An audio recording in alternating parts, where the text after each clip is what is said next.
Ever kept track of the gratitudes of your life, like all the things that show up that are really special in your life? Well, today was one of those days. Literally, I walked outside this morning with my puppy, and as soon as I did, I saw this beautiful iris that had just blossomed. There it is. Look how gorgeous. She's beautiful. I went into the kitchen to make coffee before I jumped in the shower for church, and my youngest daughter, she was in her bedroom, and I hear, "Mom, I love you."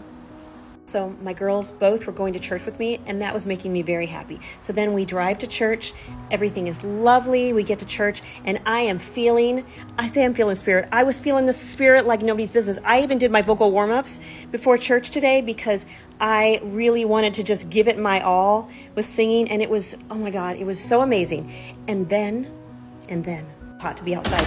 And then my middle daughter, Bianca, she's sitting next to me, and she grabs my hand and she starts holding my hand and rubbing the top of my arm.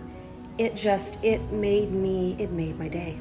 At church, and we were singing, and I'm like feeling the spirit. There was a guy at one row ahead, kind of right near me. He was by himself, and he was feeling the spirit, and he was in it, and I just loved that. Like, I thought, like, to me, that is a freaking badass man that, you know, is feeling the spirit and isn't embarrassed or anything like that. And so I actually poked my daughters. I was like, look, I said, that makes me so happy to see. So afterwards, we finished with the service, and it was amazing. I even cried. It was like, I was so moved. I was feeling the spirit. Anyway, afterwards, as we're leaving church, my daughters go that way, and I see the guy that was in front, and I'm just called to like say something to him. So he's walking, and I tap his shoulder, and he turns around. I said, look, I just have to say thank you. I said, it was so awesome to see a man really feeling the spirit, you know, in the moment, and, you know, really getting into it. And he was like, he started talking, and he had a Southern accent. It's like, you know, he goes, the two things I do is I go to church every week, and I go to the gym.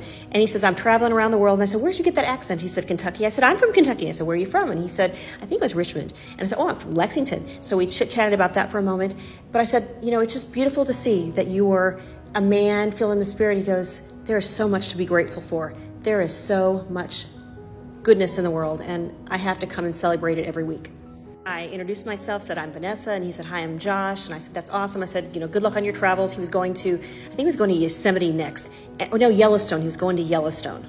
And then San Diego. This thing, as we left, my daughters catch up with me. They're like, Mom, you know, what did you say to him? Did you get his phone number?